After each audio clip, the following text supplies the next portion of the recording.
2026년 1월 30일 저녁 버킹엄 궁근 왕실 사유지의 진정한 규모에 대한 수십 년간의 철통 같은 침묵을 깨뜨렸다. 간결하고 날카롭게 다듬어진 이 성명은 그야말로 충격적이었다. 엘리자베스 이 새 여왕의 손녀이자 조용하고 차분한 22살의 루이즈 윈저가 대부분의 사람들은 물론 왕실 가족 구성원들조차 존재를 몰랐던 스코틀랜드의 비밀저택을 공식적으로 상속받았다는 내용이었다. 그곳은 그레이 하우스라고 불렸는데 궁궐 내 가장 배타적이고 기밀이 철저한 사람들 사이에서만 속삭여지던 이름이었다. 너무나 사적이고 철저하게 보호되는 곳이라 최고위 왕족조차도 두꺼운 돌담 안으로 발을 들여놓은 적이 없었다. 하지만 이야기는 여기서 어둡고 극적인 반전을 맞이한다. 이 발표가 있기 몇 주 전부터 카밀라 왕비와 파커 볼스 가문의 여러 구성원들은 그 영지를 차지하기 위해 마쿠에서 치열한 전쟁을 벌이고 있었습니다. 그들은 측량사, 고액 변호사, 그리고 사업 계획서까지 갖췄지만 결국 모든 것을 잃었습니다. 이제 여러분이 접하게 될 이야기는 상속, 노골적인 권력, 다툼, 가족의 배신, 그리고 고 엘리자베스, 이 세 여왕의 가장 귀중하고 위험한 비밀을 뜻밖에도 지키게 된 한 젊은 여인의 이야기입니다. 이것은 단순한 토지 분쟁이 아닙니다. 위대한 엘리자베스 2세의 마지막 누구도 답할 수 없는 체스 게임에 관한 이야기입니다. 이 유산의 규모를 이해하려면 제2차 세계대전의 가장 암울하고 불확실했던 시기인 1944년으로 거슬러 올라가야 합니다. 나치의 침공이라는 실존적 위협에 직면한 조지 6세는 스코틀랜드 고원의 험준한 케언곰 산맥, 깊숙한 곳에 자리 잡은 한 저택을 조용히 매입했습니다. 바로 그레이 하우스였는데 매입하는 순간부터 그 존재를 감추려는 의도가 분명했습니다. 왕실 등기부에도 기록되지 않았고 언론 보도도 없었으며 공식적인 기념 행사도 없었습니다. 80년이 넘는 세월 동안 이곳은 소수의 고위궁정 신하들만이 알고 사이트피라는 암호명으로 보호받는 그림자 같은 존재였습니다. 이곳은 그저 으스스한 성이 아니었습니다. 엘리자베스 여왕의 영혼의 공간이었던 것입니다. 의회의 감시를 피하기 위해 사설 지주회사를 통해 매입된 이곳은 여왕이 군주라는 가면을 벗고 진정한 엘리자베스 여왕으로서의 모습을 드러낼 수 있는 장소가 되었습니다. 이곳에 출입이 허용된 소수의 직원들에 따르면 여왕은 며칠씩 이곳에 머물며 완전히 고립된 채 자신의 붉은 상자들을 검토하곤 했다고 합니다.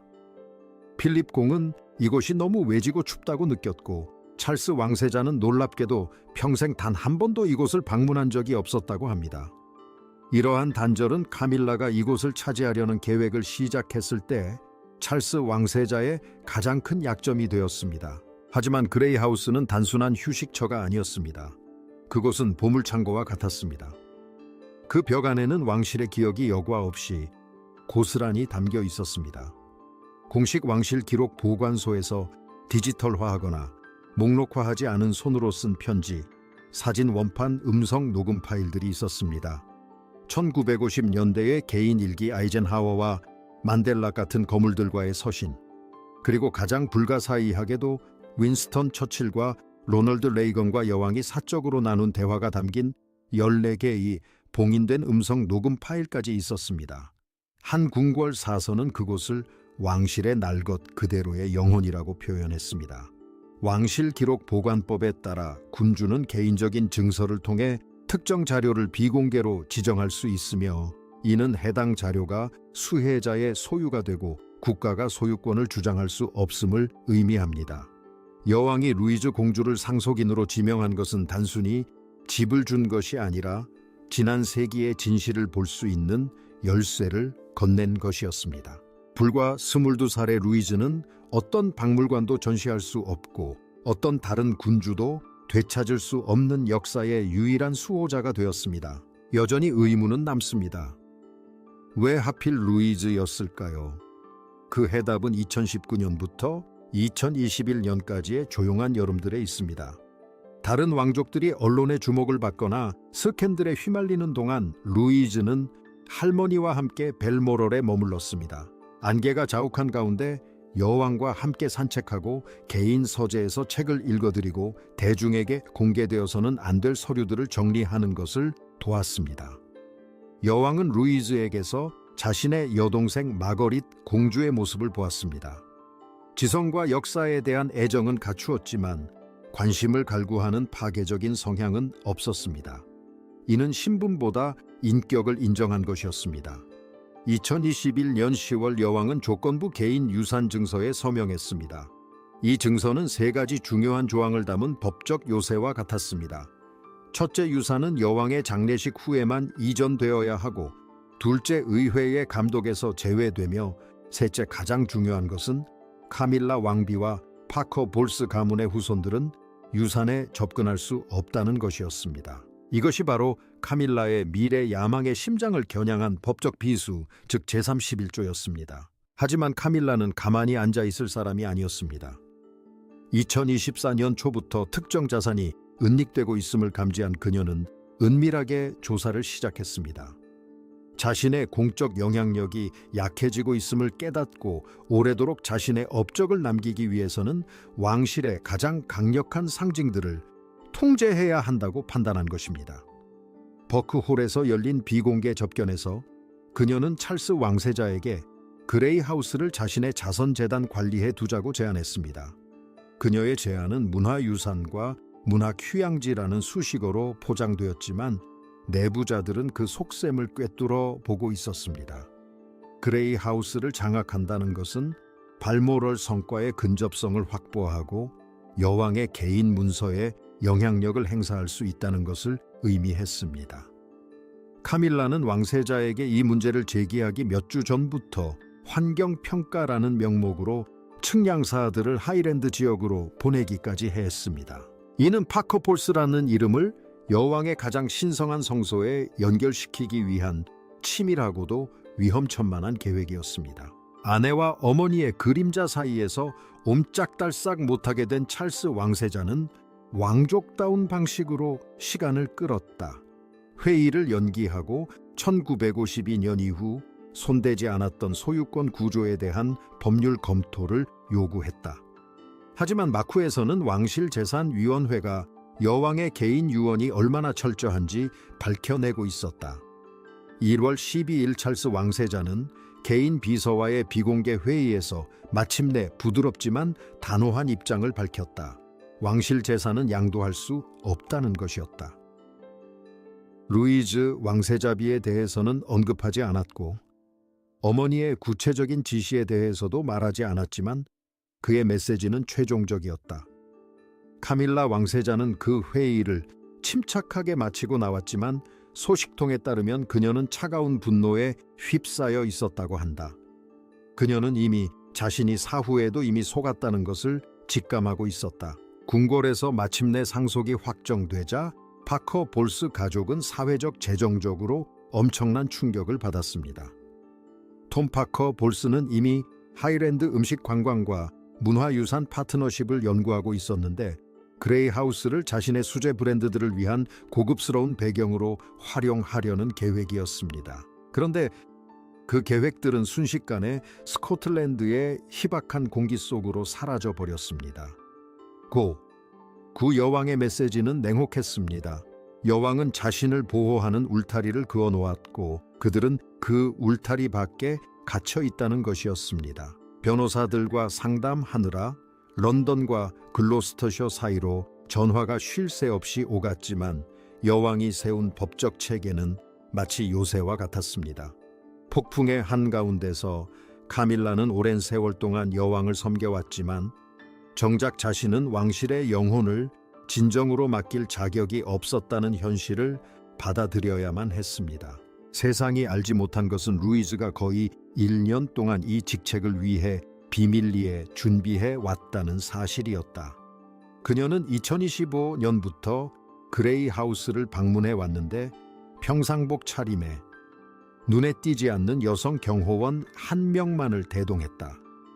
지역 주민들에게는 그녀가 지리 역사에 대한 대학 연구를 한다고 알려졌지만 실제로는 은퇴한 기록 보관원과 법률 고문들에게 저택 직원 관리 및 개인 자기 보호 방법을 훈련받고 있었다. 이것은 단순히 누릴 선물이 아니라 완수해야 할 임무였다. 1월 25일 상속이 발효되었을 때 기자회견이나 새로운 자기 수여식이 있었던 것이 아니었다. 정부 토지 등기부에 단 한 줄을 추가하는 것으로 이루어졌다. 루이즈는 단순한 하급 왕족을 넘어 법적으로나 상징적으로 왕비보다 더 강력한 지위를 갖게 된 것이다. 루이즈는 이 싸움에서 강력한 아군을 두었습니다. 앤 공주는 단순히 지지하는 데 그치지 않고 그레이하우스 직원들이 왕실 재산과 분리된 개인 급여를 받도록 하는 집행인 역할을 했습니다. 카밀라가 왕실 재산 관리 기금을 통해 상속의 이의를 제기하려 했을 때 앤 공주는 단 한마디로 그녀를 제지했습니다. 군주의 마지막 뜻을 거스를 수는 없습니다. 존중해야 합니다. 루이즈의 어머니인 소피. 공작 부인은 딸의 재정감사를 맡고 언론 유출을 막기 위해 물밑에서 쉴 새 없이 노력했습니다. 소피 공작 부인은 심지어 정체불명의 세력 많은 이들이 카밀라 측과 연관되어 있다고 추정함. 이 저택의 정확한 위치를 파악하기 위해 드론 스캔과 트레일 카메라를 설치하자 사이버 보안 전문가를 고용하여 이를 차단하기도 했습니다. 마지막으로 에드워드 왕자는 카밀라가 상속 기록 공개를 미루어 달라는 개인적인 부탁을 거절했습니다. 그는 카밀라에게 내 딸은 당신의 야망을 위한 도구가 되지 않을 겁니다. 당신은 이미 기회를 잡았습니다. 라고 말했다고 전해집니다. 이 사건의 결정적인 순간은 1월의 어느 조용한 오후 그레이프라이어스 교회에서 일어났습니다. 루이즈 왕비는 경호원도 수행원도 없이 홀로 고풍스러운 예배당으로 들어섰습니다. 하지만 그녀의 옷깃에는 왕실 역사가들을 열광시킨 브로치가 달려 있었습니다. 에드워드 시대풍의 은재, 엉겅퀴와 튜더 장미 디자인의 작은 다이아몬드 하트가 박힌 브로치였는데 안쪽에는 화려한 볼거리가 아닌 봉사를 위하여 라는 문구가 새겨져 있었습니다. 이는 여왕이 가장 신뢰하는 측근들에게만 공유했던 개인적인 좌우명이었습니다. 루이즈 왕비는 단순히 지역 예배에 참석한 것이 아니었습니다. 더 이상 숨어 지내지 않겠다는 신호를 보낸 것입니다. 그날 그녀의 연설은 순식간에 화제가 되었습니다. 그녀는 자신이 물려받은 저택이 트로피가 아니라 조용한 충성과 내면의 강인함을 보여주는 증거라고 선언했습니다. 저는 이 저택의 기억이 편의를 위해 왜곡되는 것을 용납하지 않겠습니다. 라고 그녀는 할머니의 명판을 바라보며 말했습니다. 카밀라 왕비에 대한 반발은 즉각적이었습니다. 영국 타블로이드 신문들은 이를 루이즈 왕비의 왕관 없는 대관식이자 왕비의 완전한 패배라고 낙인 찍었습니다. 캐서린 왕세자비 또한 미묘하지만 중요한 역할을 했습니다. 그녀는 인스타그램에 손으로 쓴 메모를 게시하며 유산이란 단순히 물려받는 것이 아니라 스스로 선택해서 지켜나가는 것이라고 강조했습니다. 이 게시물은 그레이하우스라는 해시태그와 함께 올라와 몇 분 만에 수백만 개의 좋아요를 받았습니다. 세인트 제임스 궁 관계자들은 루이즈가 윌리엄 왕자까지 가릴 정도의 그림자 이야기를 만들어낼까 봐 우려했지만 윌리엄 왕자는 오히려 이를 지지했습니다. 그는 캐서린 왕세자비에게 루이즈가 자신들이 어릴 때부터 배워온 것을 하고 있을 뿐 아니라 그것을 더 잘 해내고 있다고 말했다고 전해집니다. 카밀라 왕세자비는 세인트 조지 홀에서 왕실의 자비 더 크라운스 컴패션이라는 행사를 열어 방역을 시도했지만 시기적으로 너무 절박해 보였습니다. 찰스 왕세자는 카밀라 왕세자비의 행사에 참석을 미루기까지 했는데 이는 어머니의 뜻에 묵묵히 동조하는 공개적인 행보였습니다. 1월 26일 윈저 성롱 갤러리에서 긴장감은 극에 달했습니다. 카밀라는 앤 공주에게 따져 물으며 아이를 이용해 관심을 독차지하려 한다고 비난했습니다. 앤 공주는 침착하고 냉정하게 루이즈에게 관심이 쏠린 것은 카밀라가 숨기려 했던 것을 대중이 알아챘기 때문이라고 반박했습니다. 카밀라가 루이즈는 애초에 왕실의 일원이 될 운명이 아니었다고 주장하자 앤 공주는 결정타를 날렸습니다. 당신도 마찬가지였지만 우리는 지금 여기에 있잖아요. 카밀라는 직원들이 장례식처럼 음울했다고 묘사하는 침묵 속에 방을 나섰습니다. 며칠 만에 카밀라의 전시회는 조용히 문을 닫았고 왕실 웹사이트는 루이즈와 앤 공주가 기획한 조용한 시절 더 쿠아잇 이어스라는 기록 보관 프로젝트의 새로운 배너로 업데이트되었습니다. 왕실은 루이즈의 메시지를 흡수하고 카밀라의 메시지는 지워버린 것입니다. 2026년 2월 레이디 루이즈의 이름은 온 세상에 퍼져나갔습니다. BBC 여론조사에 따르면 무려 71%의 국민이 그녀에게 공식적인 왕실 칭호와 모든 공무를 맡기를 원했고 스코틀랜드에서는 그 수치가 84%에 달했습니다. 찰스 왕세자는 결국 그녀에게 왕실 전하 루이즈 공주라는 칭호를 제안했지만 런던에 거주하고 사생활을 포기해야 한다는 무거운 조건을 걸었습니다. 루이즈의 답변은 왕을 감동시켜 눈물을 흘리게 했습니다. 하이랜드의 눈 덮인 그레이하우스 계단에 서서 그녀는 궁궐 의례와는 별개로 의무와 윤리적 리더십을 위한 신탁기구인 그레이하우스 이니셔티브를 발표했습니다. 그녀는 왕실 전하 칭호를 거절하며 의무에는 이름이 필요한 것이 아니라 마음만 있으면 된다고 말했습니다. 그녀는 그저 그레이하우스의 수호자 레이디 루이즈로 남기로 했습니다. 그레이하우스의 이야기는 군주제의 생존에 관한 이야기입니다. 엘리자베스 2세 여왕은 단순히 재산을 물려준 것이 아니라 왕실의 미래를 위한 법적 도덕적 요새를 건설했습니다. 그녀는 상업적 약탈자들과 왕실 간의 경쟁을 예견하고 그들이 공격하기 수년 전에 미리 무력화시켰습니다. 여왕이 루이즈를 후계자로 선택한 이유는 그녀가 카메라의 감시 없이 조용히 편지를 정리하고 금고를 수리하는 일을 기꺼이 해낼 의지가 있음을 보았기 때문입니다. 이것이 바로 왕관을 지켜낸 침묵이며 엘리자베스 여왕은 왕족이 가질 수 있는 가장 희귀하고 귀중한 자산이 바로 이러한 침묵이라는 것을 이해했습니다. 윌리엄과 루이즈는 이제 이러한 새로운 도덕적 축의 두 기둥이 되었습니다. 그들은 이윤보다 청렴함을, 브랜드보다 진정성을 우선시합니다. 카밀라의 상업적 계획이 남긴 폐허와 그녀의 유산센터가 들어설 예정이었던 텅 빈 홀들을 바라보며 우리는 군주의 의지가 가진 진정한 힘을 실감하게 됩니다. 그레이하우스는 여전히 바람에 휩쓸려 보이지 않지만 그 영향력은 이제 현대 윈저 가문의 토대가 되었습니다. 14개의 음성 녹음에 담긴 엘리자베스 2세의 목소리는 루이즈가 다음 세대에게 왕관의 무게를 감당할 준비를 시키는데 길잡이가 될 것입니다. 파커 볼스 시대의 영향력은 완전히 제거되었고 군주제는 다시 혈통으로 돌아왔습니다. 결국 가장 강력한 유산은 200에이커의 땅이나 다이아몬드 하트 브로치가 아니었습니다. 그것은 왕실을 가장 잘 아는 여성이 9세대의 가장 젊은 후계자를 가장 신뢰한다는 절대적이고 확실한 증거였습니다. 이 배신의 여파는 여전히 궁궐 복도를 맴돌고 있습니다. 카밀라는 여전히 대중의 집중적인 감시를 받고 있으며 그녀의 모든 행보는 그녀가 소외시키려 했던 손녀의 조용한 품위와 비교되고 있습니다. 대중은 영웅을 선택했고 그 영웅은 할머니의 비밀을 지키기 위해 공주 칭호를 거절한 젊은 여성입니다. 루이즈 윈저 여사는 진정한 왕족이란 왕관을 쓰는 것이 아니라 아무도 보지 않을 때 침묵을 지키고 의무를 다하는 것임을 우리 모두에게 일깨워 주었습니다.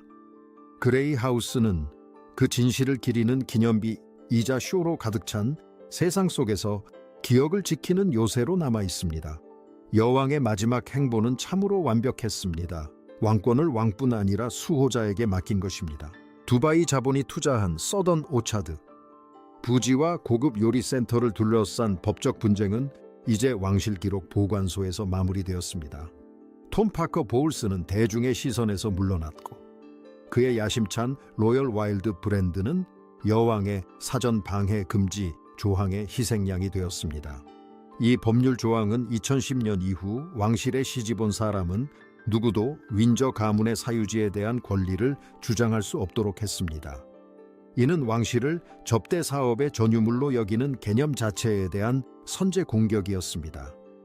엘리자베스 여왕은 누가 왕위를 계승할지 항상 알고 있었고 그들이 굳건히 설 수 있도록 발 디딜 땅을 확보해 두었습니다. 케언곰 산맥 위로 해가지고 그레이하우스가 하이랜드에 안개 속으로 사라지는 순간 우리는 루이즈 앤 캐서린, 즉 왕실의 유산을 지켜낸 세 여성의 모습을 떠올립니다. 그들은 기록 보관소의 수호자이자 왕실의 정신을 지키는 자들인 것입니다.